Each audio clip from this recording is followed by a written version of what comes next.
Hello everybody, this is just a quick look at your maths task for today, and again it's just asking me to a bit of flash player there. Okay, so let's have a look. What do we have today? Manu is fine-tuning his dancing robot before the disco. He needs to make sure his robot can bust a move to be in with a chance of winning the dancing competition. This is a timed exercise, so you'll have to Okay, think fast. so The it's on a more time correct now. I'll have to answers do you this as get, quickly as the better possible. Manu's robot will dance. Let's see. Answer Start. the questions as quickly as you can by using the number Okay, let's see selector. how fast I can go. Are we ready? Use the number 8 selector floors, to answer. 32. Okay.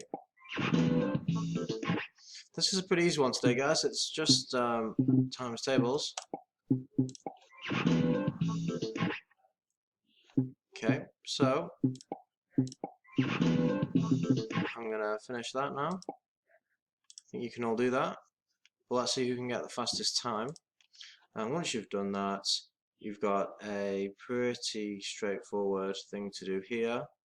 You've just got to write a multiplication question to each of those, and they will be going in here, and you've got a code to complete at the bottom. So it should be pretty easy.